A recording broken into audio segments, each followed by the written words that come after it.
Ancient Indian measures are still in use today, primarily for religious purposes, in Hinduism and Jainism.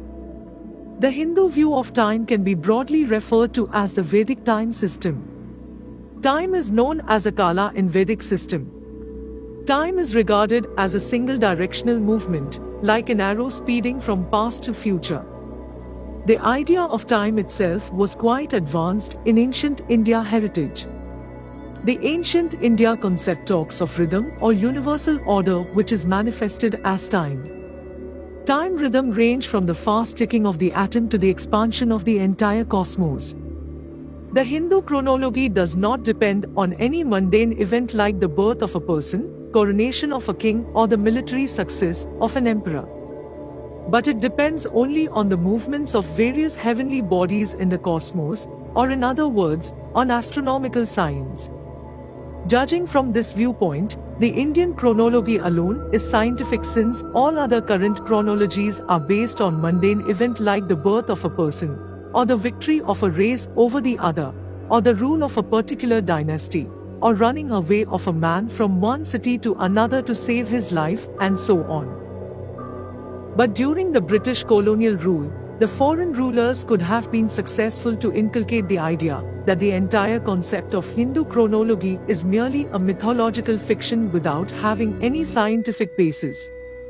As a matter of fact, those foreign rulers framed the education system of ancient India with the sinister view of turning the people away from their own heritage and culture and to make them respectful to whatever is Western. The most unfortunate part of the episode is that practically nothing has been done to counter this trend during past 50 years after obtaining freedom.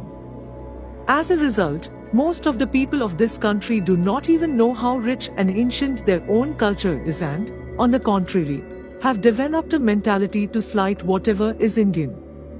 As a burning example of this trend, we are blindly following the most unscientific Christian chronology and do not even care to know what the Hindu chronology is. Everybody is aware of the cyclical nature of time, which means that time neither has a beginning nor an end. So logically speaking, time is always represented on paper as a circle. Every second repeats itself every 60 seconds. Every minute repeats itself every 60 minutes. Every hour repeats itself every 24 hours. Every day repeats itself every 365 days. But when every year repeats itself, then there is no name in English time. In the Hindu system, years are named and there are 60 samvatsara. Samvatsara is a Sanskrit term for year. In Hindu tradition, there are 60 samvatsaras, each of which has a name. Once all 60 samvatsaras are over, the cycle starts over again. The 60 samvatsaras are divided into 3 groups of 20 samvatsaras each. The first 20 attributed to Brahma or creation time. The next 20 to Prabhava to Vishnu or preservation time, and the last 20 to Shiva or destruction time. Once the 60 names are finished, the next year starts with the first name again. This goes on in a cyclic manner. Beyond this level there are 4 yugas, namely Krita Yuga, Treta Yuga, Dwapara Yuga, and Kali Yuga.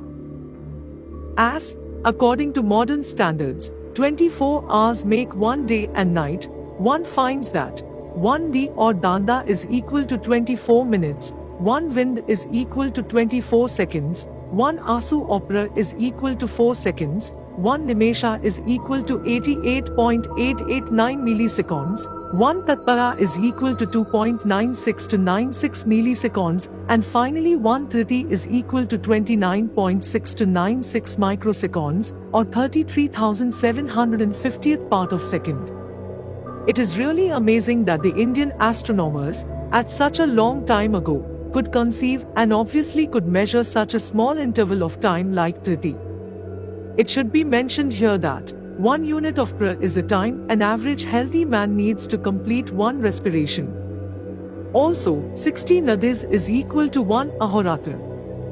Deleting the leading letter A and the trailing tra from ahoratra, one is left with the word hora, and from this hora, another system of measuring time, the hora system, introduced in this country by the celebrated Hindu astronomer Varha Mihira, by dividing a day and night into 24 hours.